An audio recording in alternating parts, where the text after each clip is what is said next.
হয় সাধাৰণতে এই খবৰবিলাক কংগ্ৰেছৰ মাজৰ পৰা ওলায়, কিন্তু এইবেলি বিজেপিৰ মাজৰ পৰাও এনেকুৱা ধৰণৰ খবৰ ওলাই আছে আৰু বিজেপিৰ নেতাসকলেও এনেকুৱা ধৰণৰ অভিযোগ কৰি আছে।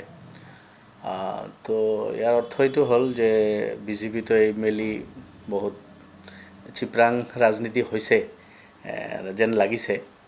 গতিকে যিকোনো অঘটন হৈ যাব পাৰে অসমত ৰেজাল্টত এইবাৰ, আৰু জনগণেও পৰিৱৰ্তন বিচাৰি আছিল।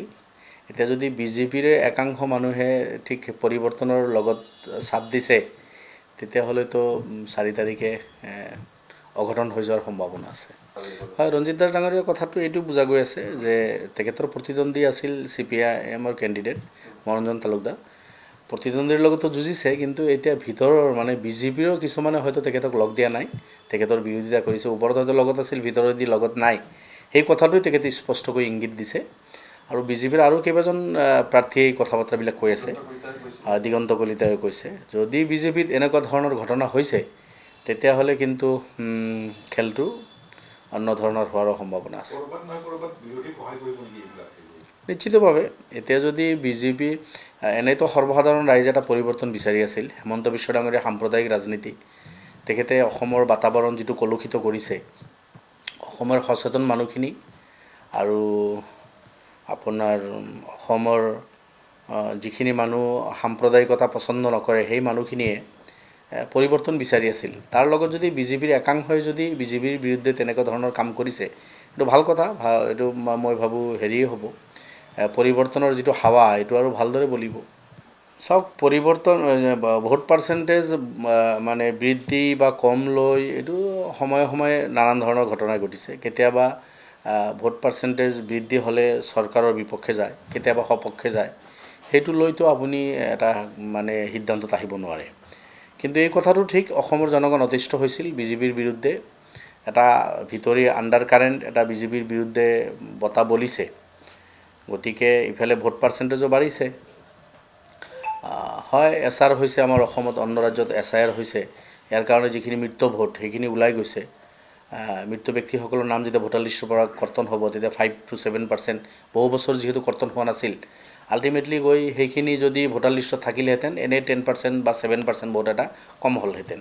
এতিয়া তাতকৈ 5 to 7% ভোট বেছি হৈছে। গতিকে সেইলৈ মই নকওঁ, কিন্তু বিজেপিৰ বিৰুদ্ধে কিন্তু এটা মানুহৰ ভিতৰত এটা চিন্তা চৰ্চা আছিল যে চৰকাৰৰ পৰিৱৰ্তন হ'ব লাগে, সাম্প্ৰদায়িক চৰকাৰ যাব লাগে, এনেকুৱা এটা ভিতৰে কথা আছিল। এইমাত্ৰ ৰঞ্জিত দাসে পুনৰ দিছে যে আবেলি 4 বজাত, 8 মিনিট আগত দিছে, আবেলি 4 বজাত তেওঁ খণ্ড 2 প্ৰকাশ কৰিব। ক'ৰবাত পৰাজয় ইমান পাইছে নেকি তেওঁ? ৰঞ্জিত দাস ডাঙৰীয়া প্ৰত্যাহ্বানৰ সন্মুখীন হৈছে, এই কথাটোতো নিশ্চিত। আৰু তাতে কঠিন যুঁজ এটা হৈছে, আমি দূৰৰ পৰা যিমানখিনি জানো। এতিয়াতো ৰেজাল্টৰ আগত কৈ দিয়া টান কাৰ কি হ'ব, কিন্তু প্ৰত্যাহ্বানৰ সন্মুখীন তেখেতে হৈছে, এই কথাটো স্পষ্ট। এতিয়াতো তেখেতে এটাৰ পিছত এটা পোষ্ট কৰি আছে। ইয়াৰ অৰ্থ হ'ল যে তেখেতৰ দলৰ মাজৰ পৰা তেখেতৰ লগত থকা মানুহবিলাকে তেখেতক কিজানি ডাঙৰকৈ ধোকা দিছে, আৰু তেনেকুৱা হ'লেতো যিকোনো অঘটন ঘটি যাব পাৰে তাতে। মোৰ সমষ্টিতো নিৰ্বাচন হৈ গৈছে, 3কোণীয়া নিৰ্বাচন হৈছে। মই আশাবাদী ইনশাল্লাহ জিকিম। 4 তাৰিখৰ কাৰণে অপেক্ষাত আছোঁ। এতিয়াতো জনগণে ভোট দিছে, EVMত বন্দী।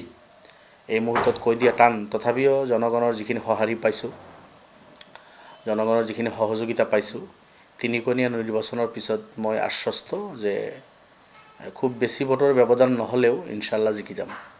আপোনালোকৰ কিমানখন চিট আশা কৰিছে এইবাৰ? যিহেতু এইবাৰ আপোনালোকে নিজে এটা এছেছমেণ্ট সকলো দলৰে হয়, আপোনালোকৰ নিশ্চয় হৈছে, কিমানখন আশা কৰিছে?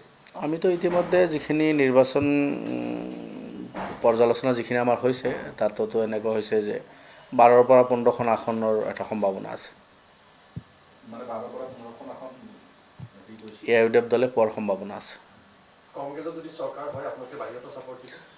চাওক, এইবেলিতো কোনো এটা দলৰ চৰকাৰ অকলে নহ'ব। অমুকৰ নামত চৰকাৰ, তমুকৰ নামত চৰকাৰ, মই তেনেকুৱাতো নাভাবোঁ। কিন্তু বিজেপি বিৰোধী যিকোনো চৰকাৰ হ'লে তাত আমাৰ নিশ্চিতভাৱে সহযোগিতা থাকিব, সমৰ্থন থাকিব। অনা বিজেপি চৰকাৰ হ'লেই আমি যিকোনো মূল্যৰ বিনিময়ত তেখেতসকলক সমৰ্থন দিম আৰু চৰকাৰ বনোৱাত সহযোগ কৰিম। অনা বিজেপি চৰকাৰ।